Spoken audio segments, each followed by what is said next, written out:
You graduate with honors, the best surgeon of the year in your country. Headlines, interviews, medical congresses. Your name begins to circulate in hospitals worldwide. Emails from private clinics, invitations to international conferences, offers with amounts that a few years ago would have seemed unreal. The future seems written. Brilliant, safe, untouchable, until a rumor destroys it all. Not a medical error, not a bad surgery, a rumor. An invented story about an alleged romance with an influential patient. The tabloids turn it into a scandal. The press repeats it. Social media amplifies it. And suddenly the same world that celebrated you stops calling you. The hospitals become silent. Clinics review your case. Invitations disappear. Your degree is still hanging on the wall. Your talent remains the same. But in the real world, that no longer matters. You start looking for work. Any work. First you try small clinics, then private practices. Later in places you never thought you'd work. You even accept putting Botox at ridiculously low prices. A small room, patients bargaining over every penny. A surgical talent reduced to tiny aesthetic needles. You do it for money, but mostly to eat. Every day you feel your life shrinking a little more. Until one day the phone rings. Unknown number. You answer. A calm voice speaks on the other end. They say they represent an organization. They don't say which one, but they mention something else. They need a surgeon. The job is delicate. The figure they mention is absurd. It doesn't seem real. For a moment you think it's a joke. A bad joke from someone who knows your situation. You prefer not to play along. You decide to go for a walk. You need air. The city keeps running as if nothing has changed. People crossing streets. Cars passing by, vendors talking. Your mind keeps turning over the call. Then a black car stops in front of you. The door opens. 4 men get out, all masked. You have no time to react. They grab you. One covers your mouth. Another pushes you into the back seat. The car starts. Your heart beats violently. This is not a joke, one of them says, as if he had read your mind. They blindfold you. The trip lasts a long time, or maybe just a few minutes. With nerves, it's impossible to tell. The car finally stops. They make you get out. You walk guided by firm hands. Doors open. Corridors. Stairs. The blindfold is removed. You blink several times, and then you see her. You recognize her instantly. You have seen her on television, in international news, in reports about organized crime. The boss, famous for drug trafficking, famous for attacks, famous for making enemies disappear. She is seated in front of you. She looks at you as if evaluating a tool. How much do you want to operate on someone's face? She asks naturally. And sometimes take bullets out of my men. You answer without thinking. Maybe out of fear. Maybe out of pride. You say a ridiculously high figure, so high you don't even believe it yourself. For a second you think you offended her. But she smiles. I will pay you triple, she says. You are already in. You know it the moment she finishes saying the figure, and all the armed men in the room keep looking at you without moving. There is no way back, not even if you wanted to. The silence becomes heavy. Your mind tries to calculate something, any way out. But the truth is simple. You are not in a hospital. You are not negotiating with patients. You are sitting in front of one of the most dangerous women on the continent. Who do I have to operate on? You finally ask. Your voice sounds calmer than you feel. She leans forward. Her fingers entwine on the table. She looks at you with interest, as if analyzing every reaction of yours. My sister. The phrase hangs in the air. One of the men behind her moves slightly, but no one speaks.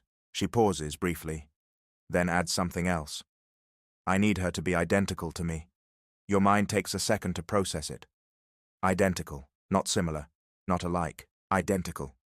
Your surgeon brain starts working automatically. Bone structure, cartilage, soft tissue, scars. It is possible. Extremely difficult. But possible. Why? You ask. She smiles slightly. It's not a kind smile. It's the smile of someone used to having their plans work. Because if they ever arrest me... She pauses again. Her eyes fix on yours. She will take my place in prison. Your stomach tightens. This is not just surgery. It is a complete criminal strategy, a life insurance, a duplicated identity. Your mind repeats the phrase several times. She will take my place. When do you want to do it? You ask. She doesn't hesitate. Not even for a second. For a moment you think you heard wrong. 15 minutes? She nods. The operating room is ready. You look around the room, the armed men, the cameras, the closed doors, and you understand something. The decision was made long before you arrived. You were just the missing piece. Then I guess we better start, you say. She smiles again, this time with something like approval. That's what I expected to hear. They take you down a long hallway. 2 men walk ahead, 2 behind. No one speaks. The place feels like an improvised laboratory inside an abandoned structure. Metal doors, white light. When you enter the next room, you understand immediately. They didn't improvise anything. The woman is asleep, tied to a stretcher. She breathes slowly under anesthesia. You watch carefully. Your mind analyzes every detail. She has a certain resemblance to the boss. The shape of the chin, the overall structure of the face, but not enough. The cheekbones are different. The jawline too. The nose is slightly wider. Without surgery, no one would confuse them, not even from afar. You walk around the stretcher. The surgical light turns on above you. The room is ready. Surgical instruments perfectly aligned. Scalpels, forceps, sutures, implants. Metal trays shining under the light.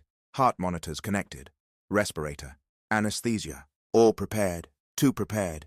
As if they anticipated every need. 8 people are in the room, dressed as surgical assistants. They don't look like doctors, but they are attentive, waiting for instructions. One of them speaks. We will do whatever you ask, doctor. Your mind takes a second to accept what is happening. You are in an illegal operating room with 8 unknown assistants, and a patient who must become someone else. You breathe slowly. I need a minute, you say. But you need less than that to like this video and subscribe to the channel. They point you to the bathroom. You enter, close the door. You look at yourself in the mirror. Your eyes look more tired than you remember. You turn on the tap. The cold water hits your hands. You wet your face. You breathe deeply. Your reflection gives you a simple truth. A few weeks ago you were a prestigious surgeon. Now you are about to operate for a criminal organization, but you also know something else. And now someone is willing to pay for it.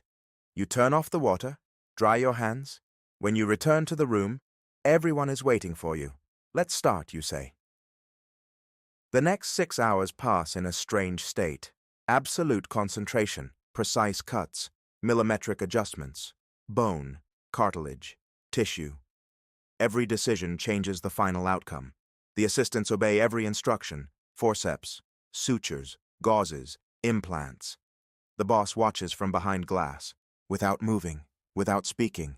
When you finally place the last suture, you look at the patient's face.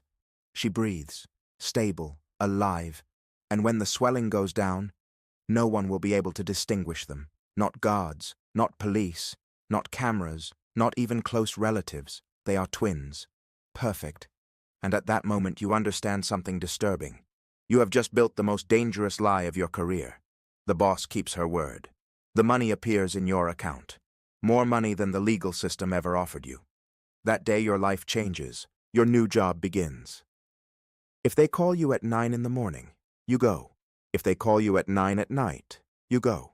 If they call you at 4 a.m., you heal wounds, extract bullets, rebuild faces. You earn millions. You have 24-hour protection. And something else, respect. The legal world had expelled you, but here, they value you. One night your phone rings. It's the boss. Her voice sounds different, desperate. I need you to come now. No explanations. You put on your helmet, get on your motorcycle, ride at full speed. When you arrive at the hideout, everyone looks tense, worried. The boss appears. They shot my sister, she says. Her eyes fix on yours. You have to save her. Our lives depend on it. You enter the operating room. You see her on the stretcher. The wound is severe. Blood covers the sheets. You start working, but something unsettles you. Something doesn't fit. The skin, the scars, the details, the woman on the table does not have the marks of the surgery you did. That thought lingers in your mind, but you have no time. Hours later, you manage to stabilize her. You leave the room. You say she's not out of danger yet. You sit down to rest, but when you decide to see her again, everything explodes. A brutal explosion. The impact throws you several meters. You don't understand anything. You look at your abdomen. A piece of glass is embedded in your chest. You know what it means. Without quick surgery, you will die. You try to move forward. You reach the room. What little remains of her. You think you hear a voice. This is not a game. And everything goes black. You wake up on a stretcher. They operated on you. They saved you. But you are not in a hospital. An alarm sounds. The door opens. The boss enters. She approaches. Takes your hand. Do you know who I am? The question weighs. Then you understand. The voice, the scars. The woman you operated on is now the boss.